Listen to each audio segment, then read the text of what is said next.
Good morning, all of you. Welcome back to another lecture of structural organization in animals. In the last class, I guess we spoke about categorization of various types of tissues. A quick recap of what we did in the last class. We spoke about there are in human body there are four major types of tissues, namely epithelial, connective, muscular and nervous. तो हमने ये चारों tissues के origin के बारे में बात किया था. It is only for epithelial tissue that we have all the three origins, ecto, meso and endodermal in origin. बाकी connective tissue is completely mesodermal in origin. Muscles are completely mesodermal in origin with a few exceptions. Exceptions में हमने iris बात किया था और erector pili muscle बात किया था. Then we spoke about nervous tissue which is completely ectodermal in origin. Post that we also spoke about we took the first type of tissue, that is epithelial tissue, and then we spoke about the classification of epithelial tissue, है ना. हाँ, अब मैंने आपको बोला था कि आज हम लोग कैरेक्टरिस्टिक्स के बारे में बात करेंगे कि एपिथेलियल टिश्यू है क्या, बेसिकली उसके मेजर फीचर्स क्या है, what makes it different. Right बेटा. तो बोलने का मतलब ये है, we spoke about epithelial tissue का क्लासिफिकेशन. सिंपल टिश्यू होता है और कंपाउंड टिश्यू होता है. Simple is under the microscope. अगर मैं हिस्टोपैथोलॉजिकल एग्जामिनेशन करता हूं तो under the microscope I have only one type of cell. Right? In simple tissue, I have only one type of cell and only one layer of cell. Whereas compound में there are multiple layers of cell and also the type of cell will be different. Might be different. Okay, जरूरी नहीं है type of cell different होगा ही, but it might be different. We'll talk about that. जब हम लोग classification बात करेंगे, जब हम लोग एक टिश्यू का characteristics बात करेंगे, that is when we will understand in much detail. Right? So now basically we spoke about. We will first take up first category, that is simple epithelium. Or simple epithelium, before we start up simple epithelium, we'll take up characteristics of epithelial tissue. Characteristics of epithelial, general characteristics of epithelial tissue. ठीक है बेटा. अब epithelial tissue के बारे में हमने बात किया था that it is a lining tissue. मतलब जो भी चीज है, फॉर एग्जांपल अगर आप मार्केट में जाते हो, if you go to any type of shopping malls, you get meat, right. और ये जो मीट के पैकेट्स होते हैं, वो अगर आपने देखा होगा, मीट मतलब फ्रोजन मीट अगर आप खरीदते हो, सॉसेजेस खरीदते हो, तो उसके ऊपर एक मीट के सॉसेजेस के ऊपर एक प्लास्टिक की टाइट कवरिंग होती है. मतलब the air is completely removed, right. पूरी प्लास्टिक की पूरी शीट वो मीट के पीस को चिपकी हुई होती है. एग्जैक्टली रिजेम्बलेंस आपको दिखेगा इन योर बॉडी. सो वो जो plastic is resembling your epithelial tissue and जो meat is resembling your connective tissue. So बोलने का मतलब ये है, epithelial tissue is the barrier. Is that right? Epithelial tissue जो है वो बैरियर के जैसे एक्ट कर रहा है. It is basically separating two different types of tissues. Is that right, बेटा? तो आपके स्किन के ऊपर एपिथेलियल टिश्यू है. कोई भी ऑर्गन ले लो, any particular organ, if you consider there is a concept of epithelial tissue. उसके ऊपर एक कवरिंग होती है, थिन मेम्ब्रेन की कवरिंग होती है, फ्लैट ट्रांसपेरेंट लेयर होती है, and that covering is made of epithelial tissue. That is why we say it is a lining tissue. Right बेटा? तो अब बात करते हैं with respect to characteristics. A general diagram which we will be taking up with respect to epithelial tissue. एक छोटा सा diagram है, ये बना लो बेटा. It's an easy diagram, that is why I did not draw it beforehand to save on the time. This is a very easy type of diagram, so you can do it along with me, or if your speed it does not match, you can pause the video for a while and you can draw it. ठीक है. Again मैं chapter की importance के बारे में और नहीं बोलना चाहता, बिकॉज ये चैप्टर बेस है आपका बाकी चैप्टर्स के लिए. ठीक है बेटा?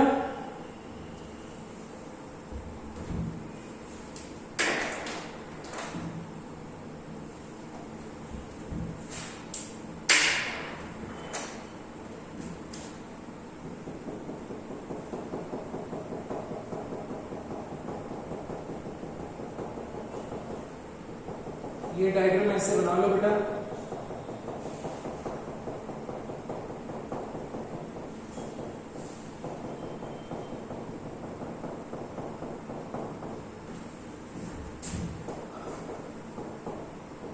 और एक चीज बताना चाहता हूं with respect to this chapter specifically that देखो चैप्टर में 2 क्वेश्चन का वेटेज है, ठीक है। और अगर आप रेफरेंस बुक्स पढ़ते हो बेटा तो उसमें अननेसेसरी बहुत सारी इंफॉर्मेशन दी है जो हम लोगों को एग्जाम में पूछते नहीं है, right. We only have to stick to our NCERT. But देखो मैंने आपको ये बताया था कि फर्स्ट ईयर एमबीबीएस का फाउंडेशन कर रहे हैं हम, तो हम ज्यादा पढ़ेंगे। एनसीईआरटी में बहुत सारा इंफॉर्मेशन नहीं है, they have only introduced the topic and NCERT is expecting us to read anything and everything about that particular topic, right? So अगर आप इस टॉपिक को रेफरेंस बुक से पढ़ोगे तो आपको लगेगा कि बहुत मैथ्स से बहुत सारी चीजें हैं, सब कंफ्यूज हो जाएंगे, right? So that is why you have to stick to the notes which I give you. So make sure that you only read that. But अगर आपको out of personal interest अगर आपको कोई रेफरेंस बुक्स चाहिए और reference book से आपको पढ़ना है तो technically you can refer a book called as Trueman और एबीसी बायोलॉजी, ठीक है। बना लो बेटा, डायग्राम बना लो।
Okay, so what we have drawn is a general diagram. It's a general diagram for epithelial tissue. ठीक है बेटा। So आपको जैसे भी ये टिश्यूज दिखेंगे that will be in a unilayered fashion, simple epithelium कर रहे हैं।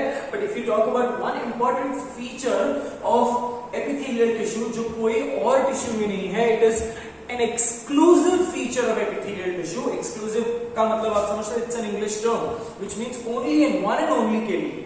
So an exclusive feature of epithelial tissue is the presence of basement membrane. Presence of basement membrane. अब ये जो बेसमेंट मेम्ब्रेन है ये 2 लेयर्स से बना है। बेसमेंट मेम्ब्रेन के बारे में हम आते हैं, थोड़े इंपॉर्टेंट बेसमेंट मेम्ब्रेन के बारे में आप पहली बार पढ़ रहे हो तो we talk about that, right. So what you can see in this particular diagram, ये जो आपको दिख रहा है that is called as the apical surface, apical और फ्री सरफेस, अपाइकल और फ्री सरफेस, ठीक है। What you can see here is a prominent nuclear, prominent nuclear, ठीक है।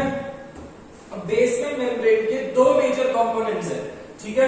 So the one first component is called as basal lamina, basal lamina, and the other is called as reticular lamina, basal lamina and reticular lamina.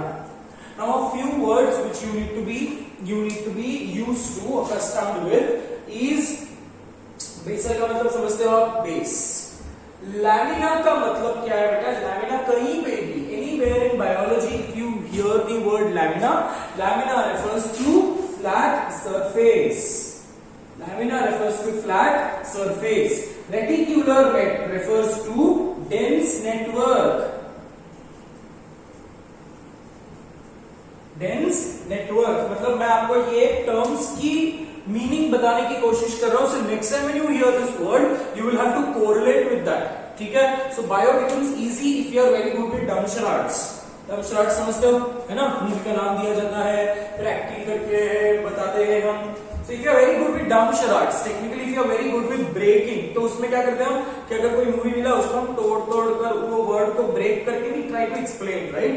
So similarly here also if you are able to break that word and relate it कि कौन से context में आ रहा है, it will be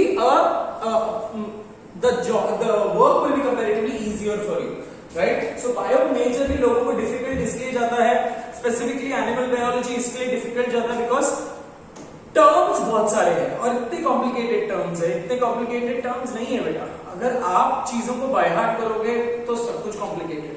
if you are understanding, अगर understand करके हम पढ़ेंगे so it will be comparatively easy. I told you this particular thing, तो आपको थोड़ा सा you have to be a little more smarter than the other thing, other individuals, right? We have to stand out of the crowd, है ना? भीड़ में तो सब खो जाते हैं, करेक्ट बेटा?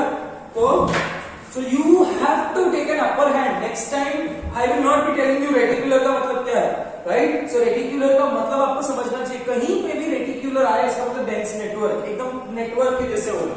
ठीक है? लैमिना का मतलब है सरफेस बेटा. ठीक है? So आपका बेसमेंट मेम्ब्रेन जो दिख रहा है, basement membrane is made of two major non-cellular components. ठीक है? सेलुलर कंपोनेंट ये है, ये दोनों नॉन सेलुलर कंपोनेंट्स है. इसमें आपको कोई भी सेल नहीं दिख रहा. Is that right? और ये जो नीचे है that is the underline connective tissue. Underline connective tissue.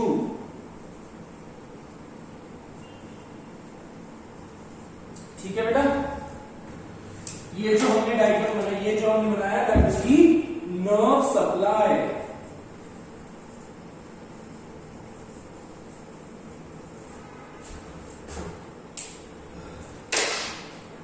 ठीक है? सो नाउ ये जो डायग्राम है, इस डायग्राम के हिसाब से we try to understand the characteristics. Perfect. तो पहला कैरेक्टरिस्टिक ले लेते हैं. First characteristic that the apical surface, the apical surface faces the environment or faces the fluids, that is blood or lymph. ठीक है? पहला पॉइंट क्या है बेटा? अपिकल सरफेस फेसेस दी एनवायरनमेंट. तो फॉर एग्जांपल अगर मैं स्किन की बात करूं तो इसका टॉप मोस्ट लेयर जो है ये एनवायरनमेंट को फेस करेगा, ये वाला रीजन नहीं, right? So this is the outermost, ये तुम्हारा आउटर मोस्ट लेयर बनाएगा. It is facing the environment. और if you consider a blood vessel, ये ब्लड वेसल के अंदर के ल्यूमेन ब्लड वेसल के अंदर बने हुए होंगे, right? So either it is facing the external environment, or it is facing the internal fluids, that is majorly blood and lymph. समझी क्यों? तो फर्स्ट कैरेक्टरिस्टिक हम समझ गए. सेकंड कैरेक्टरिस्टिक लिखते हैं बेटा, they have a prominent nuclei. ठीक है? जो डायग्राम में दिख रहा है कैरेक्टरिस्टिक फीचर है. अगर मैंने एक टिश्यू सेक्शन लिया, जैसे बचपन में हमने एक एक्सपेरिमेंट किया था with respect to cheek cells, right? हमने चीक सेल्स को स्क्रैप किया था, मुंह के अंदर से चीक सेल्स को स्क्रैप किया था एंड अंडर द माइक्रोस्कोप हमने स्लाइड प्रिपरेशन किया था. उसमें हमने स्टेन ऐड करे और बिकॉज ये सेल्स ट्रांसपेरेंट होते हैं ना, सो ट्रांसपेरेंट सेल्स को आप you can not view it under the microscope. So technically what you do, आप उसको स्टेन करते हो with certain type of stains के बारे में अभी मैं और डिटेल में नहीं जाता बिकॉज आप एनीवेज ही पढ़ने वाले हो बॉटनी में, राइट? सो आप स्टेन करोगे और स्टेन करने के टाइम पे आपको प्रोमिनेंटली न्यूक्लियर दिखेगा. So characteristic feature of epithelial tissue, right? अब इसकी पहले डिस्कस कर लेते हैं, फिर हम बात करेंगे कि इसके बेसिस पे क्वेश्चंस कैसे आएंगे एग्जामिनेशन में, राइट बेटा? ओके, सो प्रोमिनेंट न्यूक्लियर है. इसके बाद another feature is they have no intercellular spaces. That means they are compactly arranged. They have no intercellular spaces.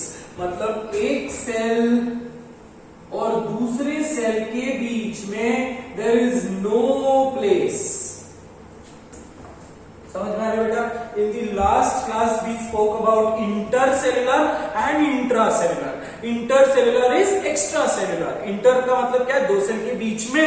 Extra के मतलब सेल के बाहर. इंट्रा का मतलब सेल के अंदर.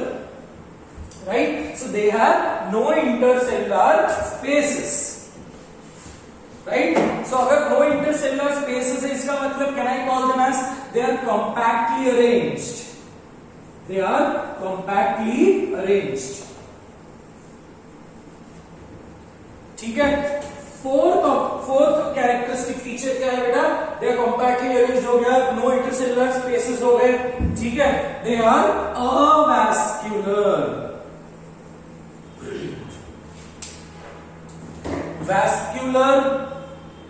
Vascular का मतलब क्या है? Anything. अब ये भी सुनना है आपको. Vascular comes from the word vessel. Vessel comes from the word blood vessels. Correct? So, avascular refers to absence of blood vessels. तो इसी को मैं absence of blood supply भी बोल सकता हूँ. कॉमन सेंस है बेटा, ब्लड वेसल ही नहीं होंगे तो ब्लड सप्लाई नहीं होगा. टेक्निकली वैस्कुलर का मतलब क्या है? Blood vessel. वेसल से आया हुआ वर्ड है vascular. So if I say avascular, it means absence of blood vessel. But you can correlate it with absence of blood supply too. Cool. So avascular. ठीक है? इसके बाद मतलब ये कैरेक्टरिस्टिक फीचर है. इसमें मैं यूनिक फीचर आपको मार्क करवाऊंगा. ये यूनिक फीचर है, ये यूनिक फीचर है और ये यूनिक फीचर है. Very clear on that particular point. ठीक है बेटा? तो अवैस्कुलर हो गया. इसके बाद फिफ्थ पॉइंट ले लेते हैं. The cells rest on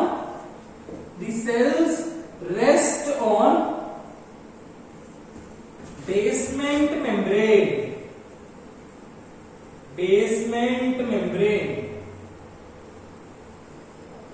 ठीक है? Basement membrane is an exclusive feature. Basement membrane is an exclusive feature of epithelial tissue.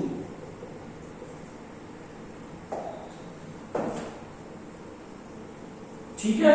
तो बेसमेंट मेम्ब्रेन करता क्या है बेटा? बेसमेंट पे है, नीचे है सेल्स के, अपाइकल सरफेस के नीचे है. ठीक है? तो बेसमेंट मेम्ब्रेन मेजरली करता क्या है? कि सेपरेटिंग द एपिथेलियल टिश्यू और द कनेक्टिव टिश्यू. कहीं पे भी आप बात करो, throughout your body most abundantly distributed. मेरा वर्ड समझ लो, most abundantly distributed. Most abundantly distributed बोल रहा हूं, मोस्ट अबंडेंटली प्रेजेंट नहीं बोल रहा हूं. ठीक है? Most abundantly distributed tissue is connective tissue. कहीं पे भी बोलो आपको कनेक्टिव टिश्यू मिलेगा. आपके स्किन के नीचे आपको बचपन में कोई गहरी जख्म हो जाती थी तो हम बोलते हैं ना कि अरे वो बहुत गहरी चोट आती है. सो व्हाट यू कैन सी, थोड़ा सा व्हाइट कलर के टिश्यूज दिखते हैं. तो हम अननेसेसरी बचपन में हम डर जाते थे, अरे मांस दिसते खूप लागला. But technically it is not मांस. ये क्या है? बेसिकली वो व्हाइट कलर का जो टिश्यू आपको दिखता है, that is basically your fibres. That is basically the part of connective tissue. So इसका मतलब ये नहीं है कि that the injury is very deep. Right? Injury muscle तक पहुंचा ही नहीं है. Your human body is very strong, absolutely strong. एक ह्यूमन बॉडी को, ये जो मूवीज में बताते हैं ना कि एक आदमी ने अपने बीवी के 50 टुकड़े कर दिए, it's practically takes huge amount of man power. क्योंकि नेचर में human body is the most sophisticated body और उसको बहुत बहुत फुर्सत से बनाया गया है। फुर्सत से बनाया गया मतलब science does not give this particular information की ये सब God's creation. According to science अगर हम बात करेंगे तो ह्यूमन बॉडी को बहुत प्रॉपरली एसोसिएट किया गया है with respect to its function, right. तो हमारे बॉडी में जहां जहां पे जो जो चीजों की रिक्वायरमेंट है वो है। Everything in your body, every particular tissue in your body has a particular function और a role to play, right. So बोलने का मतलब ये है कि अगर आप ह्यूमन बॉडी को कट करने की कोशिश करोगे, it takes a huge man power and it will need the sharp, one of the sharpest blade, right. ये बकरा काटना और मुर्गी काटने जैसा नहीं है बेटा, right. Human bones are so strong, human muscles are so strong, है ना। तो बोलने का मतलब ये है बेटा कि it is practically impossible to dissect and cut the human body into pieces, but जो भी ये करते हैं वो मेंटली अपसेट होते हैं, साइकिक लेवल उनकी बहुत वीक होती है, तो may be on that particular mental status की वजह से वो ये सब चीजें कर पाते हैं, but technically takes a huge amount of man power, right. Body में कनेक्टिव टिश्यू का रोल ही ये है कि वो आपको इंजरी से बचाए, इंजरी मतलब डीप इंजरी से बचाए, right. Injury to the muscle is very dangerous, extremely painful, आप कुछ मूवमेंट नहीं कर पाओगे, राइट। देखो कितने ब्यूटीफुली इस चीज को बनाया है, राइट। एक लेयर ऑफ प्रोटेक्शन कि माइक्रो ऑर्गेनिजम्स अंदर नहीं जाए, जो तुम्हारा स्किन है, राइट। उसके नीचे एक और लेयर ऑफ प्रोटेक्शन कि अगर बाय चांस कोई इंजरी हो जाती है, so your at least the surface layer अगर डैमेज हो जाती है तो इट कैन बी, उनकी रेपेलेंट डिवाइडिंग कैपेसिटी बहुत स्ट्रांग है, तो they will easily get replenished, right. उसके नीचे प्रेजेंट है muscles, so technically to reach the muscle it is extremely difficult, right। so आपके बॉडी में wear and tear and injury को बचाने के लिए there are a lot of tissues which is associated, right। anyways, so cells rest on the basement membrane, and the cells separate the epithelial cells and these basement membranes separate the epithelial cells and connective tissue, ठीक है बेटा। तो ये एक major feature था। इसके अलावा they also have nerve supply, okay. Nerve supply है इसलिए आपको चीजें फील होती है, राइट। आपके जो स्किन पे किसी ने भी आपको टच किया तो आपके स्किन के जो रिसेप्टर सेल्स है they are also modified epithelial tissue बेटा, ठीक है। तो ये जितने भी आपके बॉडी में जितने भी ग्लैंड्स है, एंजाइम प्रोड्यूसिंग ग्लैंड्स हो, डाइजेस्टिव ग्लैंड्स, वही जो मैं बोल रहा हूं, डाइजेस्टिव ग्लैंड्स हो, सलाइवरी ग्लैंड्स हो, या हार्मोन प्रोड्यूस करने वाले ग्लैंड्स हो, all the glands are modified epithelial tissue, right। I am making this particular statement, please listen to this, all the glands in your body are modified epithelial tissue, इसीलिए हम उसको बोलेंगे glandular epithelial tissue, जो अगला section है। अगला मतलब technically ये सब पढ़ने के बाद हम एक अलग सेक्शन पढ़ेंगे ग्लैंडुलर एपिथेलियल, राइट। सो आपके रिसेप्टर्स भी एपिथेलियल टिश्यू है, मॉडिफिकेशन ऑफ एपिथेलियल टिश्यू, आपके ग्लैंड्स भी एपिथेलियल टिश्यू है। सो मेजरली आपके जितने भी बॉडी में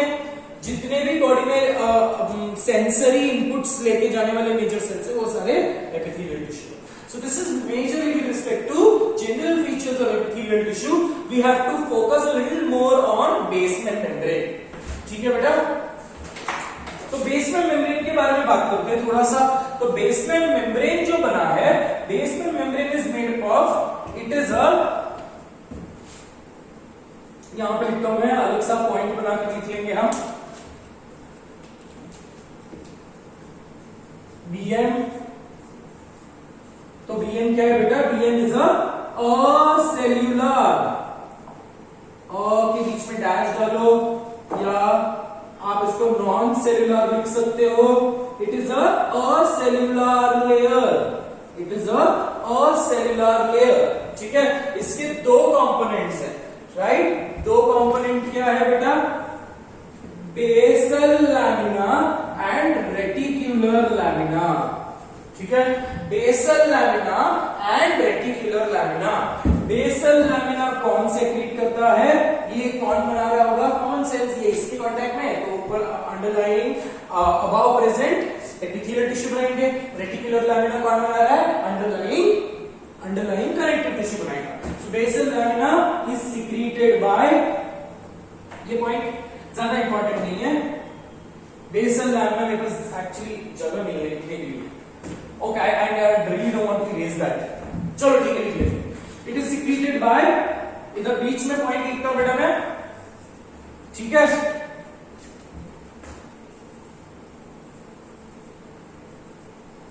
it is secreted by, basal lamina कौन सिक्रीट कर रहा है, मैंने अभी बताया आपको, एपिथेलियल सेल्स, ठीक है। रेटिकुलर लैमिना कौन सिक्रीट कर रहा है बेटा, connective tissue. Cool. basal lamina has various mucopolysaccharides,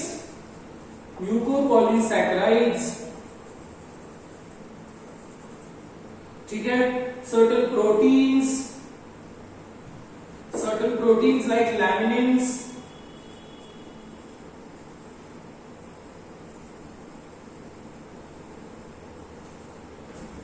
ठीक है बेटा। बेसल लैमिना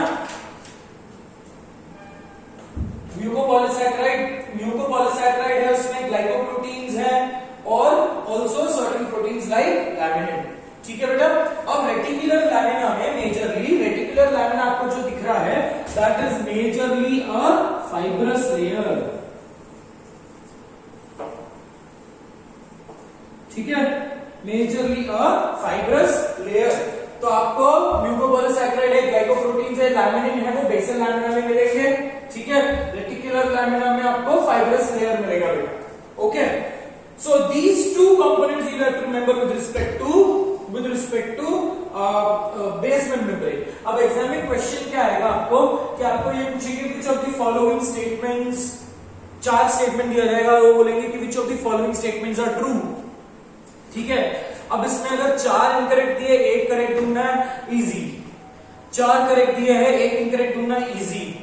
बट अगर 5-6 स्टेटमेंट दिया है, ठीक है, और आपके ऑप्शंस कैसे होंगे, 4-5 स्टेटमेंट दिए हैं, उसमें से कुछ करेक्ट होंगे, कुछ इनकरेक्ट होंगे, राइट। क्वेश्चन की डिफिकल्टी लेवल तब बढ़ जाती है, right. So they will ask you which of the following statements are correct, और ऑप्शंस में होंगे A B C, B C D, A C D, A only A, etc. तो ऐसे ऑप्शंस होंगे। So such option becomes difficult. So यहाँ पे आपको सारे कैरेक्टरिस्टिक फीचर्स याद करने पड़ेंगे, राइट, बिकॉज यहाँ पे एक चीज को नहीं ढूंढना है आपको बहुत सारे करेक्ट स्टेटमेंट्स ढूंढना है।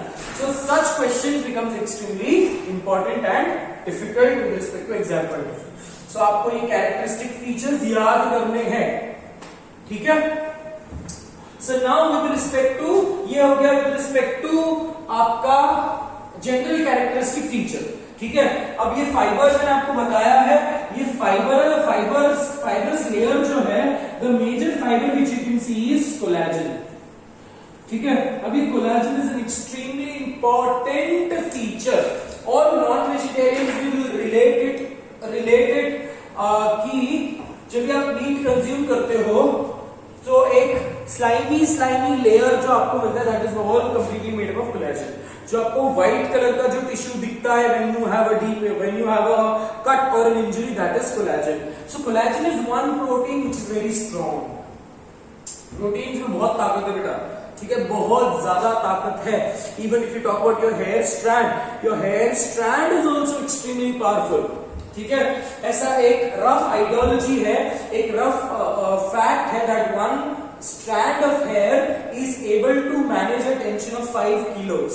राइट, आप एक हेयर स्ट्रैंड 5 किलो का वजन विथस्टैंड कर सकता है। सो प्रोटीन से बहुत ताकत है, right. It is not very easy to rip off the muscles from your bones, right. आपके मसल्स बोन्स को इतने स्ट्रांगली अटैच्ड है with respect to the proteins, right, fibre से इतने स्ट्रांगली अटैच्ड है, ये इतना ज्यादा डिफिकल्ट, इतना ज्यादा इजी प्रोसेस नहीं है, इतना ज्यादा इजी प्रोसेस नहीं to rip off, right. So it takes man power, that is what I told you.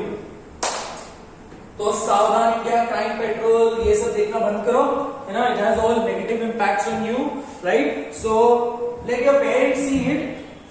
आप लोगों को ये सब चीजों देखने की जरूरत नहीं है। चलो, इतना कॉपी हो गया बेटा, आगे बढ़े हम, right. I am erasing this particular diagram right now.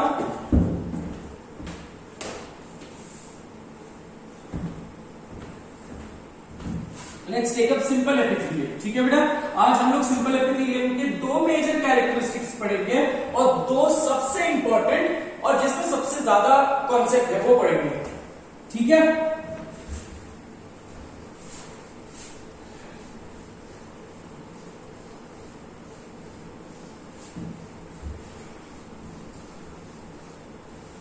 all you have to do will in these few days of lockdown, आपको रेगुलरली पढ़ाई करना है।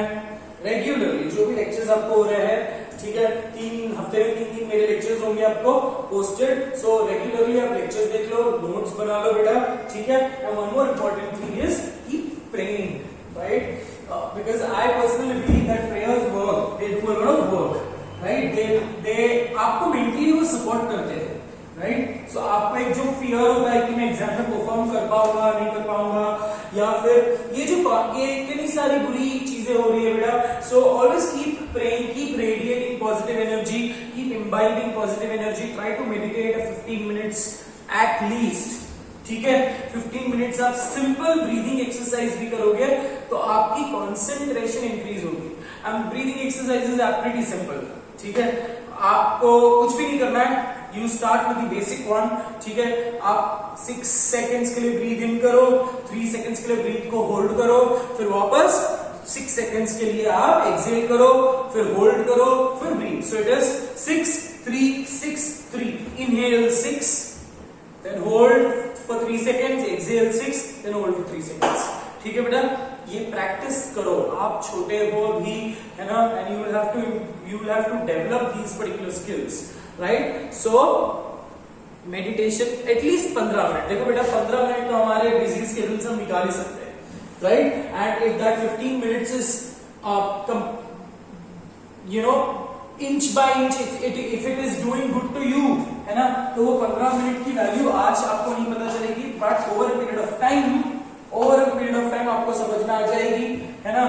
और मैं ये मानता हूं कि कोई अपनी एफर्ट देखे या ना देखे, there is someone who is watching us, है ना? So we really can't fool them. भले मैं पेरेंट्स को फूल कर सकता हूं, मैं पूरे दिन बुक लेकर बैठ सकता हूं और कुछ भी नहीं पढ़ सकता हूं, राइट? पेरेंट्स के लिए मैं पढ़ रहा हूं, बट मेरे को पता है कि मैं नहीं पढ़ रहा, but I really can't hide things from. ठीक है, चलो आगे बढ़े। ऐसे जब मैं बोर्ड पूछते रहूंगा तो मैं आपको ऐसे थोड़े फ्री का ज्ञान दूंगा। ठीक है, उसको आपको, वो आपकी पर्सनल चॉइस है, if you want to listen और नो। बट देखो, वही है, जो सुनता है उसका बुरा नहीं होता, राइट? चलो come back. So we start up with the first type of tissue, that is simple epithelium.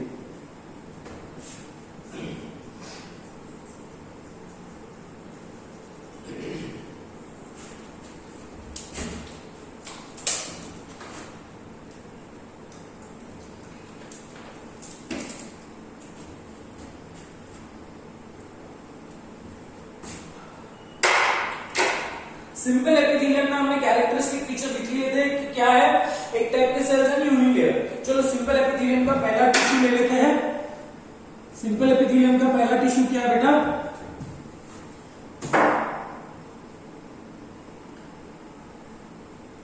Squamous epithelium. Squamous epithelium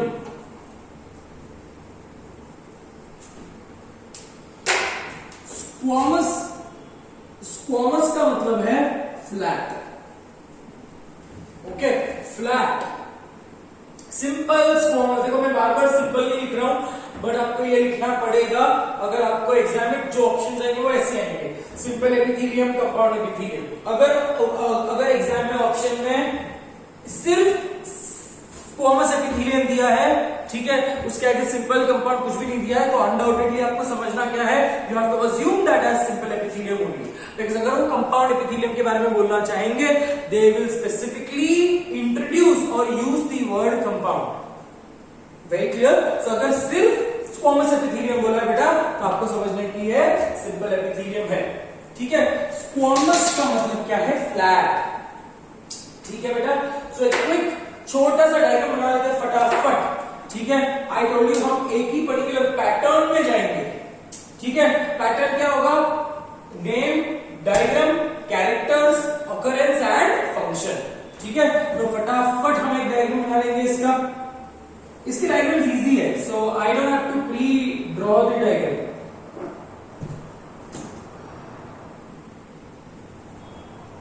diagram तो अभी मैं आपको सिखाऊंगा क्लास में।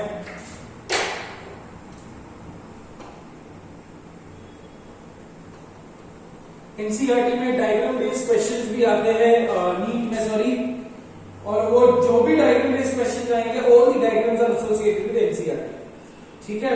और एक चीज है बेटा, मेरे नोट्स में स्पेसिफिकली अगर डायग्राम बनी हुई है तो most of the information I will try to put it in the diagram itself, ठीक है। क्योंकि जब भी हम डायग्राम पढ़ते हैं तो बहुत सारी चीजें क्लियर हो जाती है, उसी चीज को अलग से लिखना doesn't make any sense.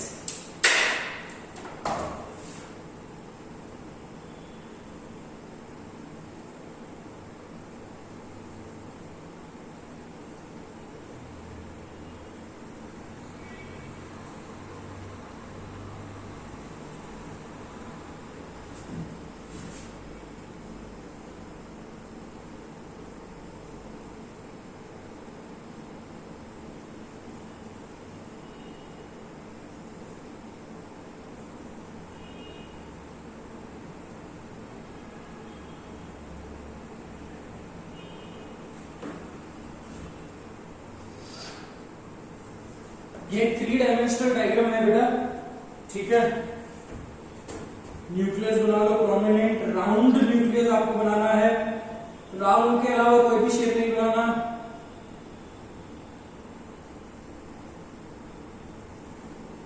I am deliberately taking this chapter very slowly because पहला चैप्टर है, वीडियो में हो रहा है।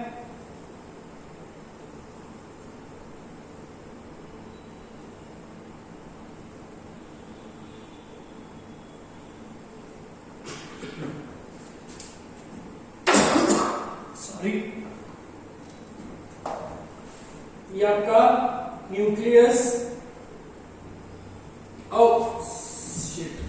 सॉरी माय मिस्टेक, ये आपका बेसमेंट मेम्ब्रेन, ये आपका बेसमेंट मेम्ब्रेन है, ठीक है।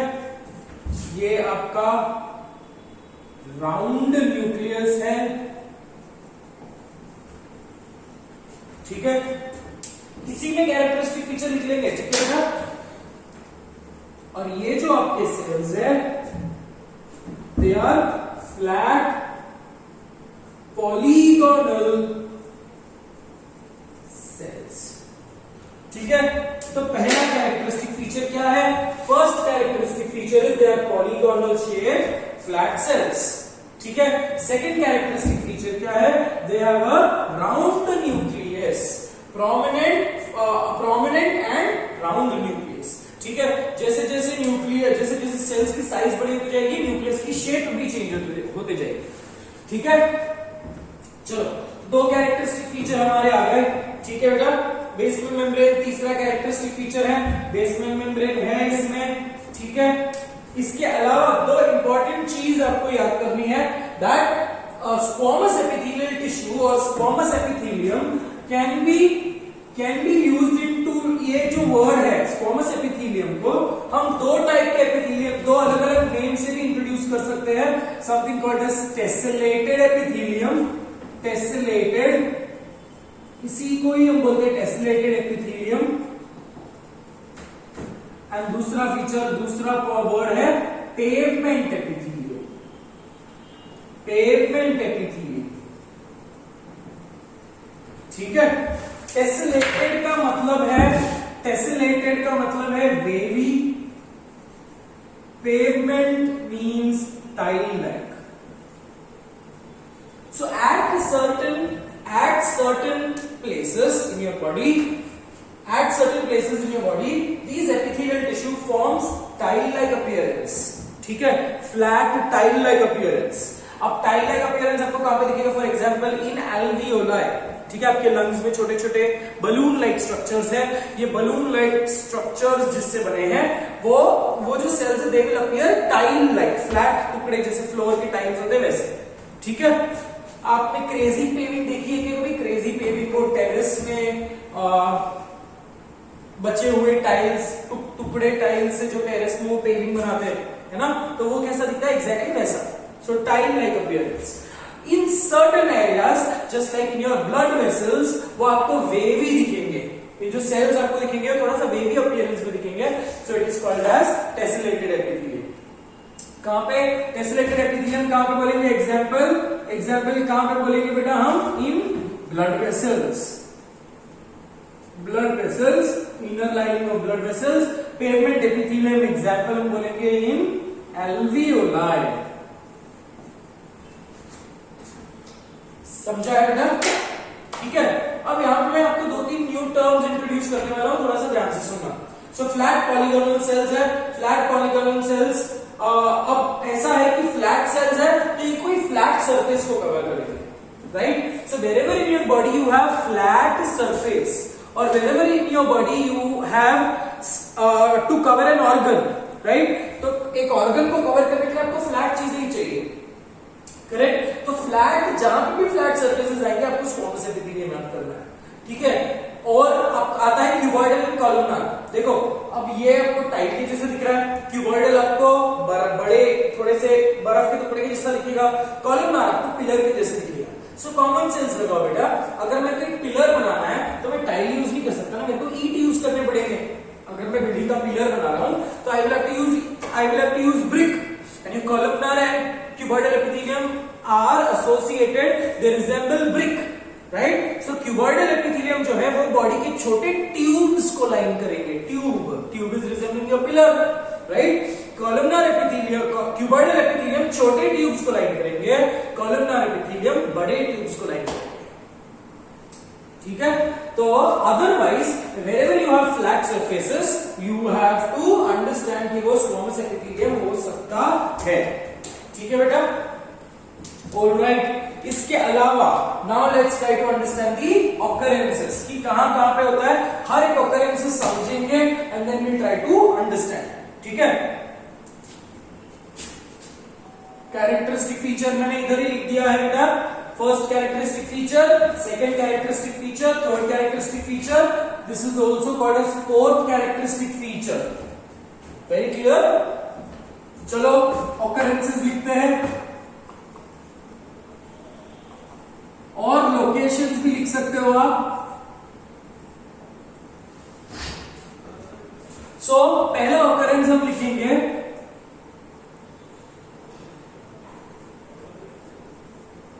it covers the body cavity. It covers the body cavities. Did we speak about 3 major body cavities? 3 major body cavities क्या है? Thoracic, abdominal and pelvic. Thoracic, abdominal and pelvis. So आपके जितने भी body cavities है उसको cover करता है, ठीक है? सेकेंड पॉइंट, सेकेंड ऑकरेंसेस लिखते हैं peritoneum. Peritoneum is a membrane covering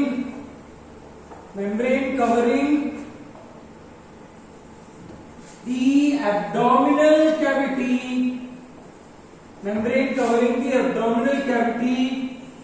and its organs.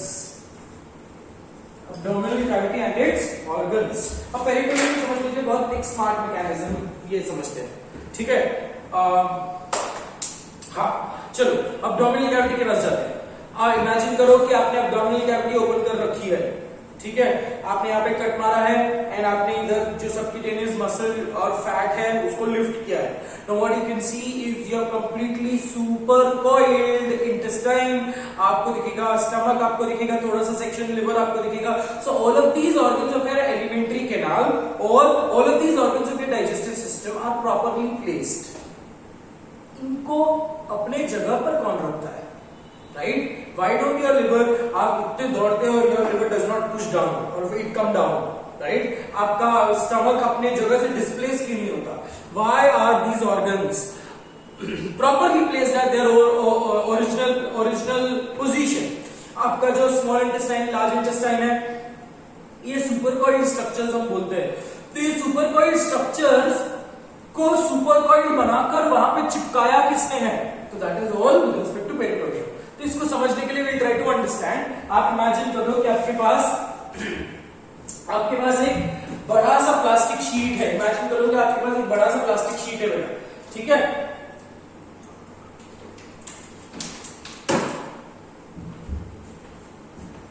तो दैट प्लास्टिक शीट, ठीक है, एक लंबा सा प्लास्टिक शीट है, और मैं आपको बोलता हूं I will give you number of chocolates, और मैं आपको बोलूंगा कि ये single plastic sheet without breaking और without cutting the plastic sheet you have to wrap all the chocolates, ठीक है? तो आप क्या करोगे? प्रॉपरली उस शीट पे चॉकलेट्स रखोगे, ठीक है? फिर एक चॉकलेट को कवर करोगे घुमाकर, दूसरे चॉकलेट को कवर करोगे, दूसरे चॉकलेट को कवर करोगे। So what do you finally get out of that particular tissue, right? Out of that particular sheet of plastic आपको क्या दिखेगा? एक चॉकलेट, फिर एक कनेक्शन, दूसरा चॉकलेट, है ना? फिर एक कनेक्शन, दूसरा चॉकलेट, एक कनेक्शन, दूसरा chocolate, right? So what you get is a Mala of chocolate, correct? Exactly आपका ये जो दिख रहा है, ये जो कवर किया है, that is your peritoneum, right? So that chocolate is resembling your abdominal organs. समझा बेटा? वो आपके ऑर्गन को रिजेंबल कर रहा है। तो और वो जो प्लास्टिक है, that is the peritoneum of that organ. Very clear? तो चॉकलेट ऑर्गन है, plastic peritoneum of that organ है।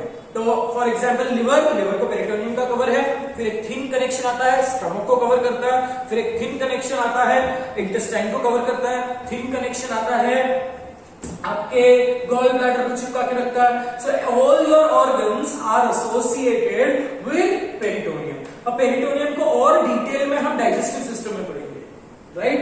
But for now you have to understand what is peritoneum. It is a membrane covering the entire abdominal cavity. पूरी की पूरी abdominal cavity is just like a cage, right?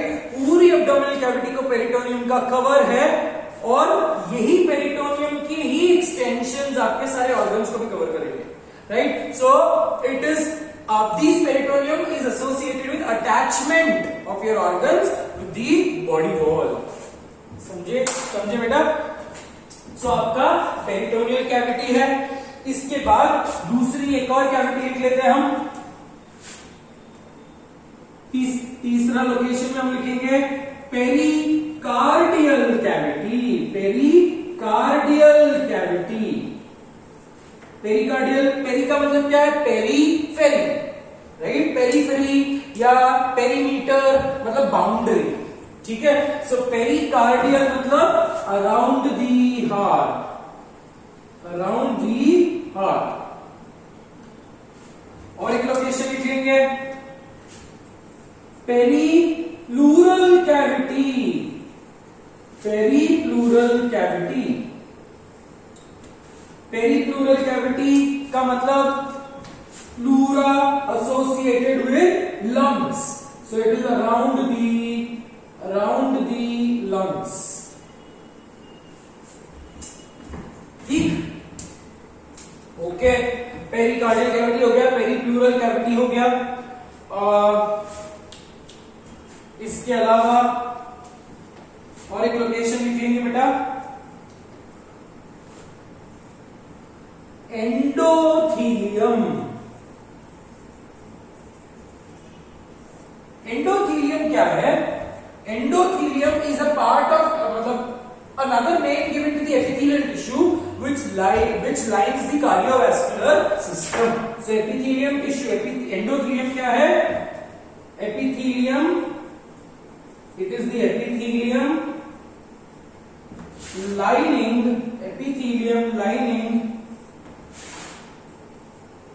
the cardiovascular system. मतलब heart के अंदर की cavity, heart के अंदर के जो चेंबर्स है उसके अंदर भी होगा, ब्लड वेसल्स के अंदर भी होगा, ठीक है? ब्लड वेसल की inner lining is called as endothelium. Capillary की इनर लाइनिंग को capillary is made up of endothelium, ठीक है बेटा। तो एंडोथेलियम क्या है? It is the epithelium lining the cardiovascular system. और ये एंडोथेलियम कैसा है बेटा? ये एंडोथेलियम को हम बोलेंगे, ये एंडोथेलियम को हम कौन सा टाइप का एपिथेलियम बोलेंगे? We call it as tessellated epithelium, ठीक। Another thing,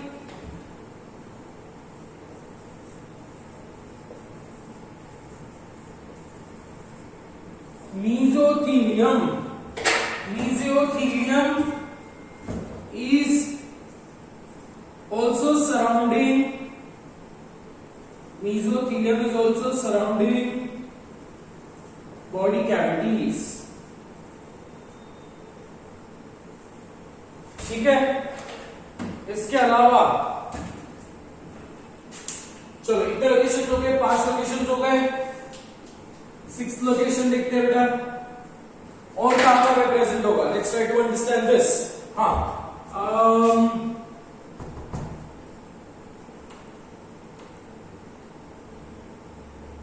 rated testis and part of seminiferous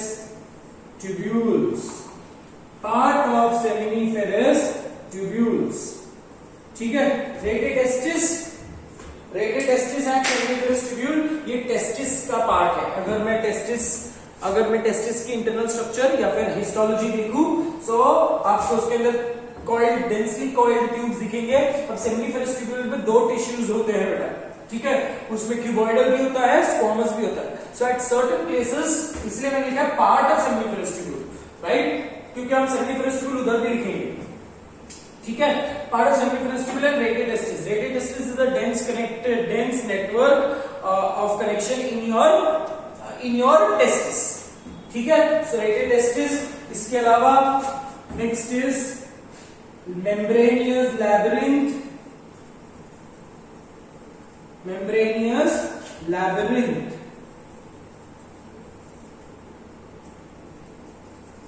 ठीक है। लैबिरिंथ का मतलब होता है, लैबिरिंथ का मतलब देखो हिंदी में बोलना चाहे, लैबिरिंथ रेफर्स टू अ मेज। मेज समझते हो? पजल। लैबिरिंथ का मतलब है भूल भुलैया, सिंपल।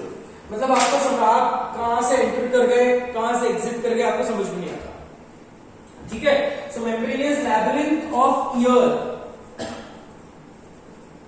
ओके। कान के अंदर internal structure of the ear, if you have studied this in your physics, sound में शायद आपने 10th स्टैंडर्ड या 9th स्टैंडर्ड में पढ़ा होगा। साउंड में आपने ईयर पढ़ा होगा, उसमें इंटरनल ईयर में हमने कॉक्लिया पढ़ा होगा। कॉक्लिया के अंदर, कॉक्लिया इज बोनी लैबिरिंथ, उसके अंदर एक और मेम्ब्रेनियस लैबिरिंथ है जो मतलब टेक्निकली वो एक भूल भुलैया जैसा है, इसलिए उसको मेम्ब्रेनियस लैबिरिंथ बोलते हैं, ठीक है। लैबिरिंथ आपने सुना होगा, एक सॉन्ग है, जिनके give a lot of examples of movies, right. एक सॉन्ग है, शायद आपने बहुत पहले आया था एक सॉन्ग डेस्पासितो, तो इसमें एक वर्ड है labyrinth, let me speak near your ears, right. So labyrinth associated with your ear, ठीक है बेटा। चलो इतना कॉपी कर लो आप लोग। इसके अलावा एपिथेलियल टिश्यू, लंग्स लिख लिया हमने, एक और लोकेशन लिख लो बेटा, alveoli,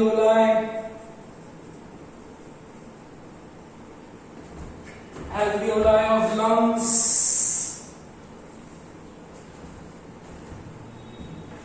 ठीक है। चलो इतना कॉपी कर लो।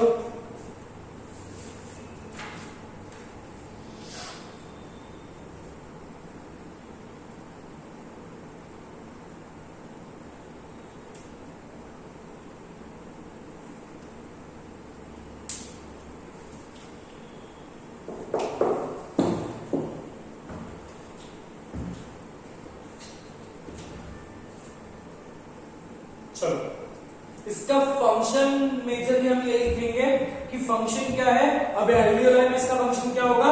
डिफ्यूजन ऑफ गैसेस, ठीक है। बाकी ब्लड वेसल्स में इसका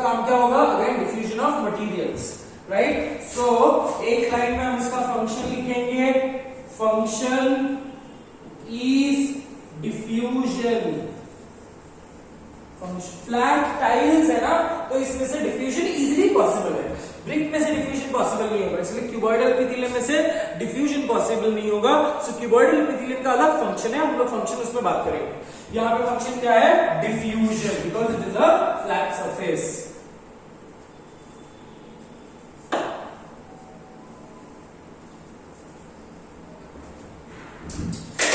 समझा है बेटा?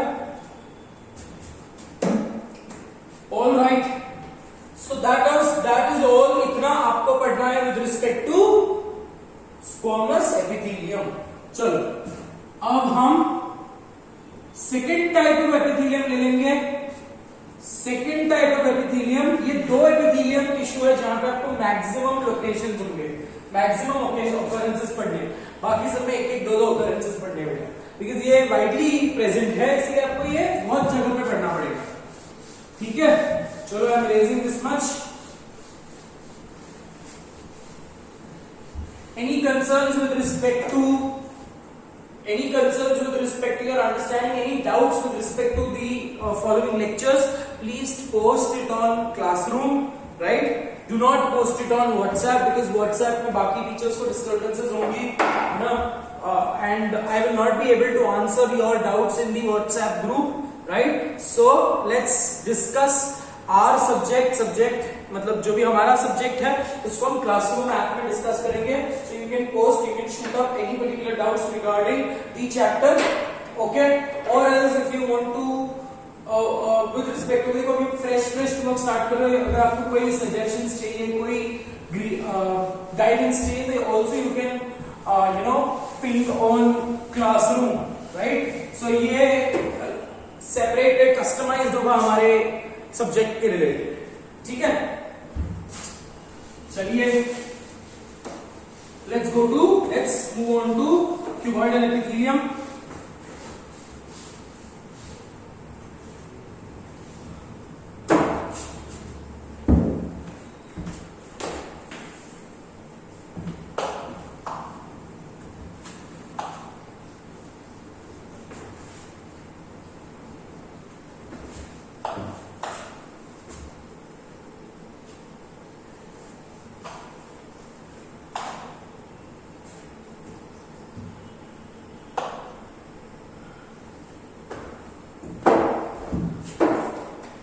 Let's get to second type of epithelium, which is cuboidal epithelium।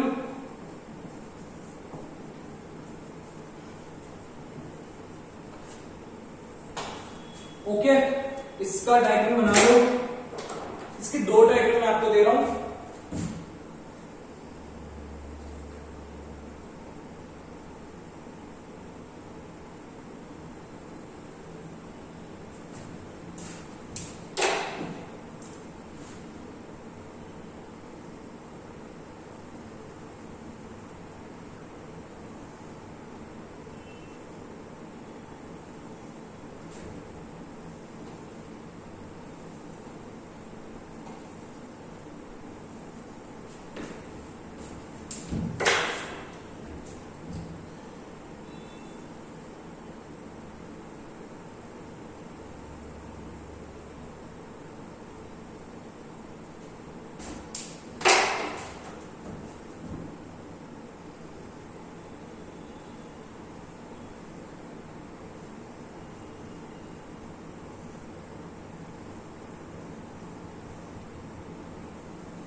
चलो इतना डायग्राम बना लो बेटा।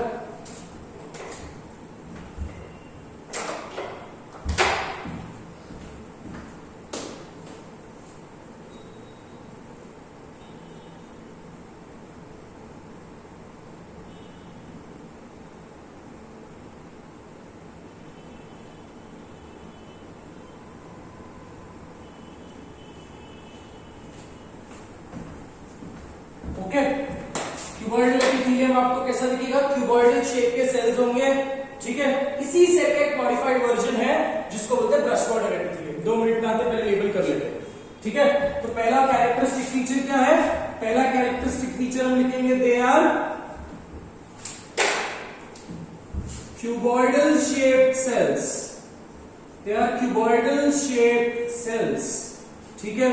दूसरा पॉइंट क्या है? राउंड न्यूक्लियस, राउंड न्यूक्लियस, ठीक है। अब कुछ जगह पे the apical free surface, ठीक है, the apical free surface they show projections, finger like projections, ठीक है। तो apical surface show finger like projections, these finger like projections are called as microvilli, ठीक है। आपने विलाय वर्ड डाइजेशन में पढ़ा होगा कभी, ठीक है, बट ठीक है, अगर विलाय का मतलब क्या है? फिंगर लाइक प्रोजेक्शंस, ठीक है। विलाय जो है वो मैक्रोस्कोपिक स्ट्रक्चर है, ठीक है, बट माइक्रोविलाय एक माइक्रोस्कोपिक स्ट्रक्चर है, अंडर मतलब सेल्स के ऊपर होते हैं, ठीक है। तो एक फिंगर लाइक प्रोजेक्शंस माइक्रोविलाय। अब अगर आप देखते हो क्लोजली रिजेंबल करोगे, अगर ऐसे सेल्स कोई सरफेस को लाई करेंगे, हाउ डू लाइन करेंगे? So what you can see in this particular structure, can I say ये apical free surface आपको ब्रश के जैसे दिख रहा है, right?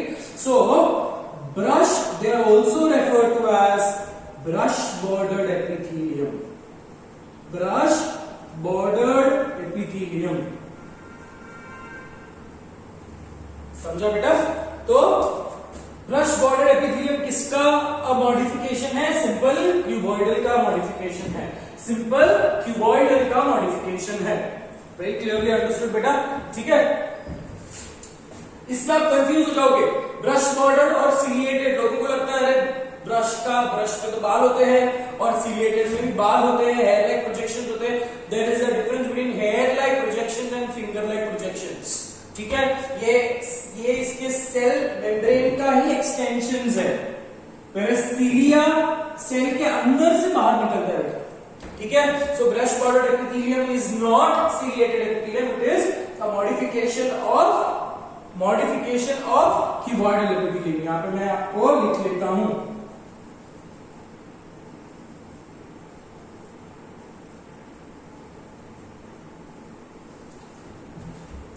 ठीक है।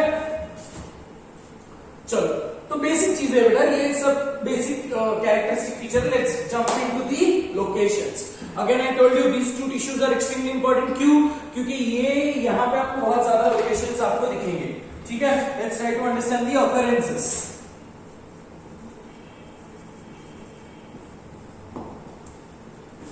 ऑकरेंसेस क्या है? सबसे पहला एपिथेलियम, सबसे पहले मैंने आपको बताया कि छोटे छोटे ट्यूब्स को लाइन करेंगे, राइट। तो पहला तो हम लिखेंगे लाइनिंग ऑफ स्मॉल ट्यूब्स। अब ये छोटे ट्यूब्स कुछ भी हो सकते हैं, ठीक है। स्मॉल ट्यूब्स लाइक ब्रोंकियोल्स, ठीक है। डक्ट्स ऑफ ग्लैंड्स, ठीक है। दूसरा लोकेशन लिखेंगे thyroid follicles, thyroid follicles. Thyroid follicle क्या है? Basically they are the structural and functional unit of thyroid.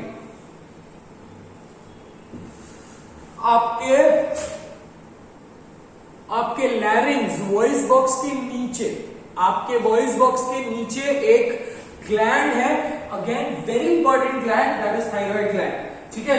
उसका स्ट्रक्चर, उसका one basic structure, okay, structural and functional unit is called as thyroid follicles. तो मतलब अगर आपको explanation के हिसाब से देखना है, सो this is how your thyroid gland looks,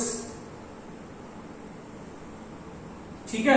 ये थायराइड ग्लैंड आपको ऐसा दिखेगा। इसका एक छोटा सा सेक्शन हम निकालते हैं यहाँ पे, ये छोटा सा सेक्शन को मैग्नीफाई करके देखते हैं। तो मैग्नीफाई करके देखोगे तो आपको बहुत सारे ऐसे थायराइड के फॉलिकल्स दिखेंगे, ठीक है। ये थायराइड आपको बहुत सारे ऐसे बबल्स जैसे दिखेंगे, 3 डायमेंशनल स्फीयर के जैसे दिखेंगे, ठीक है। उसके अंदर the entire sphere is made up of cuboidal epithelium.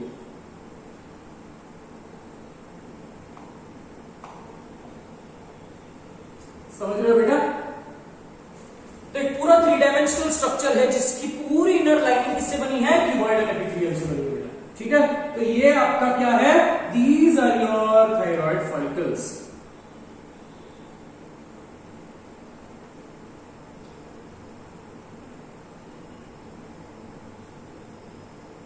ठीक है। और ये थायराइड फॉलिकल का फंक्शन क्या है?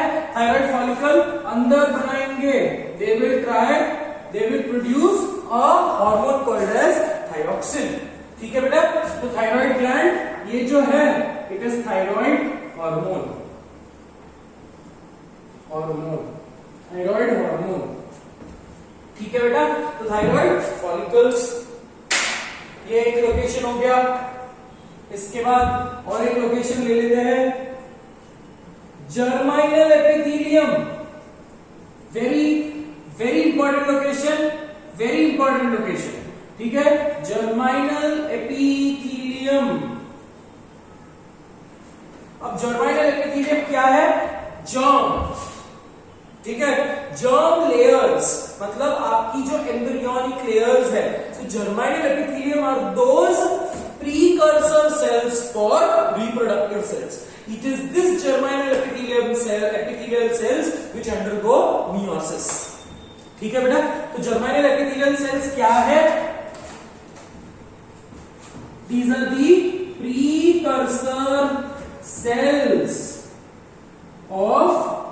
precursor cells of sperm and ovum। ठीक है। सो हम इसी का एक्सटेंशन लिख लेते हैं, germinal epithelium of testis and ovaries. So अब जो सेमिनिफेरस ट्यूब्यूल हमने उधर लिखा था, ठीक है। सेमिनिफेरस ट्यूब्यूल में जो जर्माइनल एपिथेलियम है, सेमिनिफेरस ट्यूब्यूल में स्पर्म बनते हैं, ठीक है। तो उसके जो जर्माइनल एपिथेलियल सेल्स है क्यूबॉइडल शेप के है, ठीक है। अब ये स्पर्म कैसा है? स्पर्म आपको ऐसा दिखेगा, माइक्रोगैमेट है ना, छोटा सा सेल है, सबसे छोटा सेल है, राइट। तो आप ये समझ रहे हो कि सेल अपने स्ट्रक्चर को चेंज कर रहा है। अगर आप ओवम देखोगे, ovum is largest cell of your body, right. Largest cell of your body, sperm is the smallest cell of your body. But ये दोनों जो है, दोनों सेल्स किससे बने हैं? मतलब आइसो इक्वल बोलो या सिमिलर शेप के जो सेल्स होते हैं, सिमिलर शेप के cells, that is germinal cuboidal shape के सेल से बने हैं, right. It is complete transformation of the morphology of the cell. Cool. So germinal epithelium, thyroid follicles, inner lining of small tubes etcetera etcetera. ठीक है बेटा। और कहां पे होंगे? They are seen in nephron. Nephron क्या है? Nephron structural and functional unit of kidney. Structural and functional unit of kidney, ठीक है। उसमें भी ये कहां पे होंगे? नेफ्रॉन के कौन से सेक्शन में होंगे? They are seen in DCT, PCT, CT. Distal convoluted tubule, proximal convoluted tubule, collecting tubule, ठीक है। डिस्टल मतलब जो दूर है, प्रॉक्सिमल जो पास है, कलेक्टिंग डक्ट जो यूरिन को कलेक्ट कर रहा है, राइट। अब नेफ्रॉन में बहुत सारे, नेफ्रॉन में स्क्वामस भी है, नेफ्रॉन में क्यूबॉइडल भी है। In the next class I will give you a rough diagram of nephron and we will try to understand कि कहां नेफ्रॉन के कहां पे कौन से रीजन में कौन से टाइप के टिश्यू, कहां पे क्यूबॉइडल है, कहां पे कॉलमनार है। कूल बेटा। तो नेफ्रॉन में हो गया, जर्माइनल एपिथेलियम हो गया, थायराइड फॉलिकल्स हो गए, ठीक है। इसके अलावा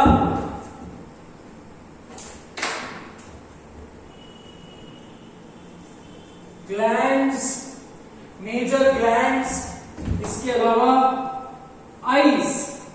आईज में कहां पे होंगे? आईज में आइरिस में ये होंगे, ओरॉइड में ये होंगे, कैप्स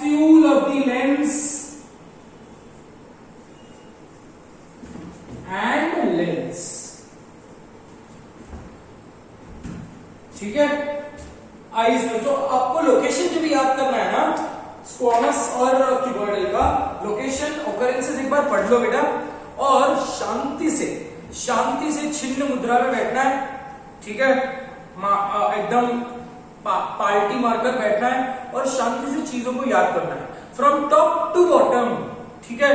लोकेशन याद करो, एक पर्टिकुलर सिरा पकड़ लो, सिर का, ठीक है, सिर से लेकर पांव तक आप जहां जहां पे आपके लोकेशन आपने याद किए। फॉर एग्जाम्पल अगर मैं आ रहा हूं सिर से तो मैं याद करूंगा अरे आईज में कौन से रीजन, देखो मैं आंख बंद करके मैं छिन्न मुद्रा में मैं याद कर रहा हूं, ठीक है। तो बोलने का मतलब ये है, तो आप याद करके आइस में कौन से टिश्यूज पढ़े थे हमने, अरे आइस में तो कोरोइड पढ़ा था, आइस में तो लेंस कैप्सूल पढ़ा था, ये सब कौन से है, क्यूबॉइडल है।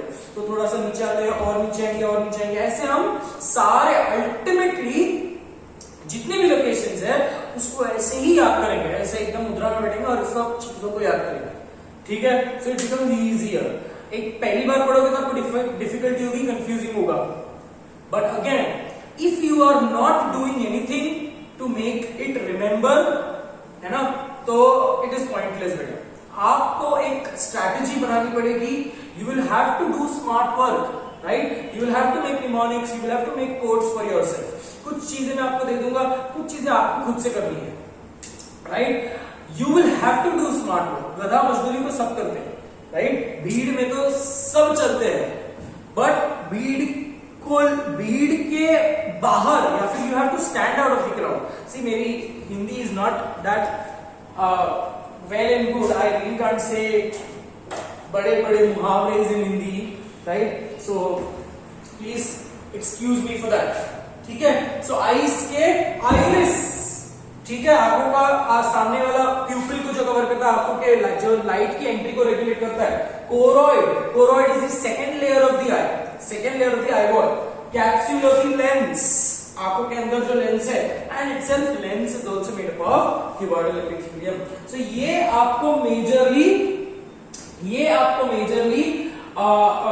6 मेजर लोकेशंस है, आपको ये इतने याद करने हैं, ठीक है। ऑलराइट, सो लोकेशंस हो गए, इसके अलावा फंक्शंस हमको याद करने हैं। फंक्शंस क्या क्या होंगे? Function is only associated with major, इनका फंक्शन क्या है? Secretion, okay. सो क्योंकि हमने इधर ग्लैंड्स लिखा है, ठीक है, क्योंकि हमने इधर ग्लैंड्स लिखा है, इनका major secretion, major function is associated with the occurrences. अब लाइनिंग है तो इसका फंक्शन होगा ट्रांसपोर्ट, थायराइड फॉलिकल्स में इसका फंक्शन होगा सिक्रीशन, जर्माइनल एपिथेलियम में मतलब undergoing meiosis and formation of gametes, ये तीसरा फंक्शन है। नेफ्रॉन में अब्जॉर्प्शन फंक्शन है ना, आईज में प्रोटेक्शन फंक्शन है। एक बार ऑकरेंसेस याद हो गए तो फंक्शन आपको ऑटोमेटिकली याद हो ही जाएंगे, is that right? So I know it was an extended lecture today, so make sure that you revise these two tissue। हम बहुत ही extremely slow जा रहे हैं बेटा, ठीक है, बहुत ही स्लो जा रहे हैं हम because of the concept of this particular video। तो घर जाओ, घर पे ही हो आप इस चीज को एक बार रिवाइज कर लो। टुमारो अगेन और in the next class will take up cuboidal and squamous epithelium in the nephron. हम नेफ्रॉन पढ़ेंगे, नेफ्रॉन के अलग अलग जगह पे कौन से टिश्यूज है वो पढ़ेंगे। So will quickly revise this topic and then we jump into the next type of tissue जो ज्यादा इजी है। आज हमने ज्यादा ऑकरेंसेस वाले पढ़ लिए हैं and now what is left is only few things, right? So that is all for today. Thank you so much for your patience and love. Take care of yourself. Stay home. Stay safe. Good luck.